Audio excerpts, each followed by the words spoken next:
আপনার ভিডিও যদি ফেসবুকে ঠিক এইরকম সাজেস্টেড ফর ইউতে না যায় তাহলে আপনি কি করবেন? কেননা সাজেস্টেড ফর ইউতে যাওয়াটা কিন্তু খুবই গুরুত্বপূর্ণ। সাজেস্টেড ফর ইউতে যাওয়ার মানে হচ্ছে আপনার ভিডিও বা আপনার যে কোনো পোস্টের বেশি করে রিচ ফেসবুক দিচ্ছে, তাতে বেশি ভিউজ আসছে, বেশি ফলোয়ার্স আসছে এবং ডেফিনেটলি আপনি খুব তাড়াতাড়ি কিন্তু কন্টেন্ট মনিটাইজেশনও পেয়ে যেতে পারেন।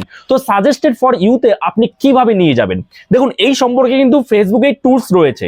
সেই টুলসগুলোর ব্যবহার আমাদের জানতে হবে এবং সেই টুলসগুলো ব্যবহার করে আমরা বুঝতে পারবো যে আমাদের কোথায় ভুল হয়েছে, আগের পোস্টে কোথায় ভুল হয়েছে এবং সেই ভুলগুলো শুধরে নিলেই পরবর্তী পোস্টটা কিন্তু আমরা সাজেস্টেড ফর ইউতে নিয়ে যেতে সক্ষম হব। তো চলুন না দেরি না করে শুরু করা যাক। তো সাইডে আমি স্ক্রিন শেয়ার করছি, এখান থেকে আপনারা সব বুঝতে পারবেন। তো দেখুন আপনারা কি করবেন, আপনারা ফেসবুকের আপনার যে পোস্টগুলো আছে, আগের যে পোস্ট, সেই পোস্টগুলোর যে কোনো একটাতে চলে আসবেন। ঠিক আছে, সেই পোস্টগুলোতে আসার পরে এই যে দেখুন সি ইনসাইট অ্যান্ড অ্যাডস বলে একটা লেখা রয়েছে। ঠিক, তো এখানে আমাদের ক্লিক করতে হবে। যখনই আপনি এই সি ইনসাইটস অ্যান্ড অ্যাডসে ক্লিক করবেন, দেখবেন আপনাদের সামনে ঠিক এইরকম একটা ইন্টারফেস ওপেন হয়ে গেছে, যেখানে কি রয়েছে this post rich could be improve রয়েছে এবং তার নিচে রয়েছে লার্ন মোর। তো আমাদের এবার এই লার্ন মোরে ক্লিক করতে হবে। তো লার্ন মোরে আমরা যখনই ক্লিক করব, আমাদের সামনে ঠিক এইরকম একটা ইন্টারফেস ওপেন হয়ে যাবে এবং এখানে দেখুন ভালো করে বুঝবেন, additional details to consider other factors that could be improved in your post। আপনি যদি ফেসবুকের সব গাইডলাইন মেনে কাজ করেন, আপনার ভিডিও বা কন্টেন্টের কোয়ালিটি যদি ঠিকঠাক হয়, তাহলে অবশ্যই ফেসবুক আপনার কন্টেন্টটাকে সাজেস্টে নিয়ে যাবে, সাজেস্ট ফর ইউতে বা ফর ইউতে নিয়ে যাবে।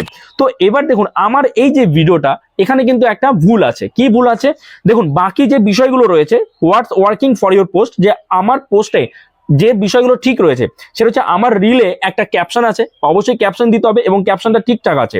তারপরে your reel has music or sound, মানে ব্যাকগ্রাউন্ড মিউজিক আছে বা অডিও আছে যাকে বলে।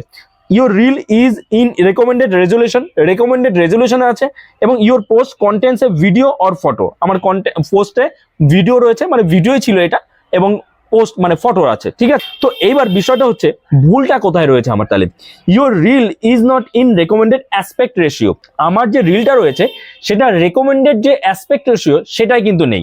ফেসবুক কিন্তু রেকমেন্ড করে এখন 9:16 এই রেশিওতে। আগে কিন্তু ফেসবুক রেকমেন্ড করতো, যেমন ধরুন আপনি এই যে ভিডিওটা দেখছেন এটা কিন্তু 16:9 রেশিওতে দেখছেন ইউটিউবে। ঠিক আছে, আর ফেসবুকে দেখলে কিন্তু আগে হতো কি 1:1 রেশিও, 9:16 রেশিও এবং 4:5 রেশিও। এই রেশিওতে আপনি ফেসবুকে কিন্তু ভিডিও আপলোড করলে সেই ভিডিওটার রেকমেন্ডেশনে যেত এবং সাজেস্টেড ফর ইউতেও যেত, কিন্তু এখন আর সেটা নেই। এখন কিন্তু অনেক নিয়ম পাল্টে গেছে। তো দেখুন আমি অন্য নিয়মগুলো মানলেও এই নিয়মটা কিন্তু আমি মানিনি কারণ এটা নতুন একটা আপডেট এসছে, আমার পুরো ভিডিওগুলোতে এই জিনিসটা দেখাচ্ছে। তো আমার নেক্সট যে ভিডিও সেখানে এই ভুল করলে চলবে না। এখানে কি বলেছে ভালো করে বুঝুন, এখানে বলেছে your reel is not in recommended aspect ratio. আমি ক্যাপশন দিয়েছি, টাইটেল দিয়েছি, তারপরে হ্যাশট্যাগ দিয়েছি, সব ঠিকঠাক দিয়েছি, কিন্তু রেশিওটা ঠিকঠাক দিইনি। রেশিও বলতে কি অনেকেই এখানে বোঝে না, মানে আপনি যে এখন ইউটিউবে ভিডিওটা দেখছেন এটাকে বলে কি 16:9 রেশিও, মানে এটাকে বলে হরাইজন্টালি আমরা দেখি, পুরো ফোনটা ঠিক এইভাবে দেখি। ঠিক আছে, আবার ফেসবুকের ক্ষেত্রে কি হয়, ফেসবুক কিন্তু আমরা ঠিক এরকম ভার্টিক্যালি দেখি। এই ভার্টিক্যালের মধ্যে ভাগ ছিল কি কি, ভাগ ছিল 4:5, 1:1 এবং 9:16। এবার আগে 4:5 এবং 1:1 করলে হতো, কিন্তু এখন ফেসবুক নতুন আপডেট এনেছে যে 4:5 এবং 1:1 রেশিও যদি করা হয়, 4:5 এবং 1:1 কি হবে যে আপনার এই ফোনের মাঝখানের অংশটুকু একদম স্কোয়ারের মতো আকারে আসবে আর কি ভিডিওটা। এই ভিডিওটাতে আমি দেখাচ্ছি, আশা করি আপনারা বুঝতে পারবেন। এই যে দেখুন এইটা কিন্তু আপনারা এখন যেটা স্ক্রিনে দেখতে পাচ্ছেন, এটা কিন্তু 1:1 করা আছে, এই রেশিওটা 1:1 করা আছে এবং আরেকটা রেশিও 4:5, একটু লম্বা হয় এর থেকে। ঠিক আছে, তো এই দুটো রেশিওতে যদি আপনি এখন ফেসবুকে ভিডিও আপলোড করেন তাহলে সেটা কিন্তু রেকমেন্ডেশনে যাবে না, ফেসবুক সেটা রেকমেন্ড করবে না। ওকে, তাহলে আপনাকে এখন কি করতে হবে, আপনাকে এখন 9:16 অর্থাৎ সম্পূর্ণ একদম পুরো স্ক্রিন জুড়ে যেন আপনার ভিডিওটা থাকে।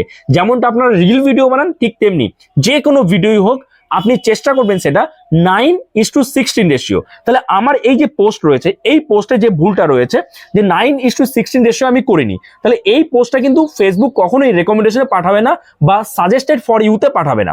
তাহলে আমাকে কি করতে হবে, নেক্সট যে পোস্ট রয়েছে সেই পোস্টের ক্ষেত্রে আমাকে 9:16 অর্থাৎ আমি যাই ভিডিও বানাই আমি চেষ্টা করবো ঠিক এইরকম 9:16 মানে এরকম ভার্টিক্যালি সেই ভিডিওটা বানানোর চেষ্টা করব। যদি বানাই তাহলে কিন্তু সেটা সাজেস্টেড ফর ইউতে যাওয়ার একটা সম্ভাবনা থাকবে, ফেসবুক কিন্তু সেটা রেকমেন্ডেশন করছে। বোঝা গেল? আশা করি বুঝতে পেরেছেন। তো এই ভুলগুলো আপনাকে চেক করতে হবে যে আগের ভিডিওতে আপনি কি ভুল করেছেন যে কারণে সেটা সাজেস্টেড ফর ইউতে যাচ্ছে না, অথবা আগের ভিডিওতে আপনার সব ঠিকঠাক আছে কিনা সেটাও আপনি চেক করে নিতে পারবেন যে সাজেস্টেড ফর ইউতে যাওয়ার কোনো সম্ভাবনা আছে কিনা সেটাও কিন্তু চেক করতে পারবেন। তো যদি কোনো ভুল থাকে সেই ভিডিওতে তো সেটা তো আপনি কিছু করতে পারবেন না, পরবর্তী ভিডিওতে আপনি কিন্তু সেই ভুলগুলো শুধরে নিয়ে আপনার ভিডিওটাকে সাজেস্টেড ফর ইউতে খুব সহজেই পাঠাতে পারবেন। বোঝা গেল? আশা করি বুঝতে পেরেছেন। তো এইভাবে কিন্তু আপনি আপনার ভিডিওটাকে ফর ইউতে পাঠাতে পারবেন।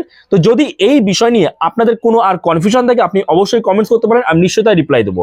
আর এই ভিডিওটা যদি আপনার জন্য হেল্পফুল হয়ে থাকে অবশ্যই লাইক করে দেবেন, চ্যানেলে নতুন হয়ে থাকলে চ্যানেলটাকে সাবস্ক্রাইব করে আমাদের পাশে থাকবেন। তো চলুন দেখা হচ্ছে নতুন কোনো ভিডিওতে, সবাই ভালো থাকবেন।